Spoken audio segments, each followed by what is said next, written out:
Olá, você sabe a diferença entre tecido inerente a chamas e tecido retardante a chamas?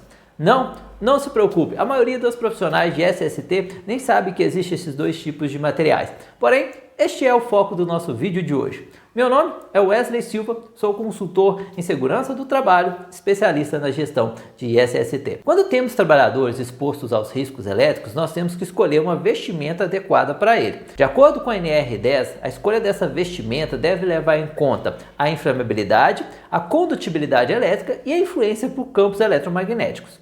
É claro que, se eu tenho um trabalhador exposto a uma atividade em baixa tensão, tem um risco diferente de um trabalhador exposto a uma atividade de alta tensão. Pois, além do choque elétrico, uma tensão maior ela pode produzir um arco voltaico maior e, consequentemente, gerar um calor maior. E aí entra a questão da necessidade de uma vestimenta adequada a essa atividade. E como dito anteriormente, existem dois tipos básicos de tecidos, inerente a chamas e retardante a chamas. Esse tipo de tecido é utilizado na construção da vestimenta que será utilizado por alguns profissionais, incluindo aqui os profissionais expostos ao risco elétrico.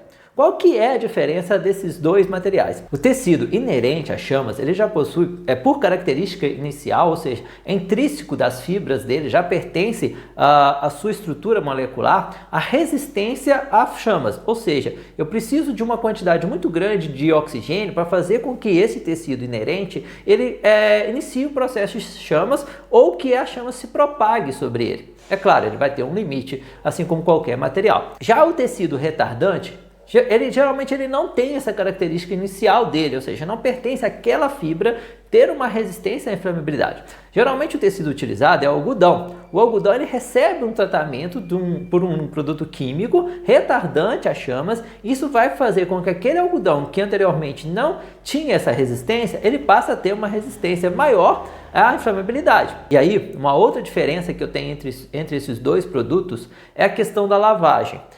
Como o tecido retardante a chamas ele vai receber um banho químico, o meu processo de lavagem deve ser muito bem controlado.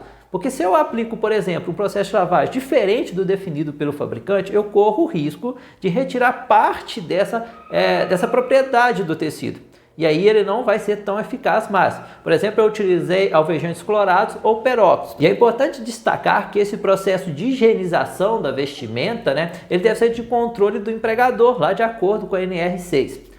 E já o tecido inerente a chamas, como é realmente, aquilo já pertence, já é uma característica daquela fibra, esse processo de lavagem já não tem uma influência significativa na sua resistência, ou seja, na sua vida útil como material resistente a chamas. Então, pensando na gestão de SST, eu entendo que o tecido inerente a chamas ele é melhor, porque eu não preciso ter um controle tão sistemático sobre o processo de higienização e nem preciso ter uma preocupação tão grande se eu vou ter uma perda de vida útil por esse processo de lavagem. Então já fica a minha pergunta para você. Você sabe qual tipo de tecido é composto a vestimenta que você deu ao trabalhador para o risco elétrico? Se você não sabe, acredito que seja interessante você fazer essa análise, já que você talvez precise fazer um controle maior desse processo de higienização.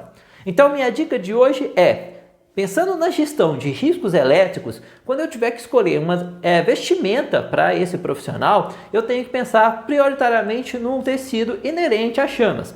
E depois eu vou pensar num retardante. É claro, sem levar em considerações outros riscos que possam existir nesse ambiente.